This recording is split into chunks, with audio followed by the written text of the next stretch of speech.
ഒരുപാട് നാളായി മനസ്സിൽ സൂക്ഷിച്ചൊരു സ്വപ്നം. ക്യാമറയ്ക്ക് മുന്നിൽ നിൽക്കണം, പിന്നെ ഒരു കഥാപാത്രമായി ജീവിക്കണം. ആ സ്വപ്നം ഒരിക്കൽ വലിയ സ്ക്രീനിൽ കാണണം. ഇന്ന് ആ സ്വപ്നം യാഥാർത്ഥ്യമായിരിക്കുന്നു. ശ്രീ വിശ്വാസ് നാരായണൻ സംവിധാനം ചെയ്ത ചില ഓർമ്മപ്പെടുത്തലുകൾ എന്ന ഷോർട്ട് മൂവിയിലൂടെ. ഇത് വെറുമൊരു സിനിമയല്ല, ഞങ്ങളുടെ കാത്തിരിപ്പിൻ്റെയും പ്രയത്നത്തിൻ്റെയും സ്വപ്നത്തിൻ്റെയും സാക്ഷാത്കാരമാണ്.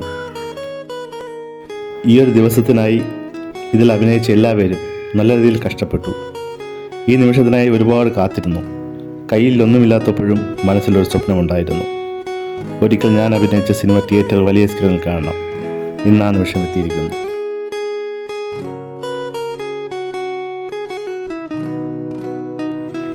ഒരിക്കൽ ഞാൻ കണ്ട സ്വപ്നം ഇന്ന് നൂറുകണക്കിന് കണ്ണുകൾക്ക് മുന്നിൽ വലിയ സ്ക്രീനിൽ തെളിയുകയാണ്. ആ സ്ക്രീനിൽ എൻ്റെ മുഖം മാത്രമല്ല, എൻ്റെ കൂട്ടുകാരുടെയും ഉണ്ട്. അവരുടെയും ഒരുപാട് നാളത്തെ കാത്തിരിപ്പായിരുന്നു ഈ ഷോർട്ട് മൂവി.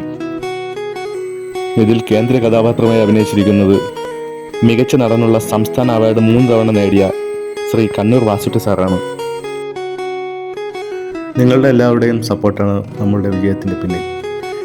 ഇനിയും അത് പ്രതീക്ഷിച്ചുകൊണ്ട് നിങ്ങളുടെ സ്വന്തം അനു.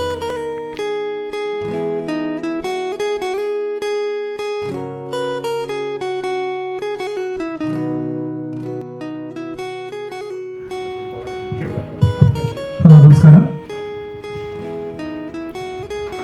ഞാൻ ആഗ്രഹം പോലെ നമ്മുടെ വിശ്വാസ് നാരായണൻ ഡയറക്റ്റ് ചെയ്ത ചില ഓർമ്മപ്പെടുത്തലുകൾ എന്ന ഷോർട്ട് ഫിലിമിൻ്റെ റിലീസാണ് അവർക്ക് അറിയാം. എങ്കിലും 40 മിനിറ്റ് ഷോർട്ട് ഫിലിം ഉണ്ടെങ്കിലും നമ്മൾ ഏകദേശം 2-3 മാസത്തോളം ഇതിൻ്റെ പിന്നിൽ കഷ്ടപ്പെട്ടാണ് നമുക്കിത് പുറത്തിറക്കാൻ പറ്റിയത്. അപ്പം നമ്മുടെ ഡയറക്ടറോടൊപ്പം ഇവിടെ നിൽക്കുകയും സഹായിക്കുകയും സഹകരിക്കുകയും ഒക്കെ ചെയ്തവരുണ്ട്. ഒരു സംരംഭമുണ്ട്, അത് കർമ്മ, അദ്ദേഹം കൂടെ വന്നിട്ടുണ്ട്. ഈ കർമ്മ ശബ്ദം എന്ന് പറഞ്ഞിട്ട് അദ്ദേഹം ഉണ്ടാക്കിയ റീലുകളിലൂടെയാണ് ഞങ്ങൾ ഇങ്ങനെ വിശ്വാസ് നാരായണ ശ്രദ്ധയിൽപ്പെടുന്നത്.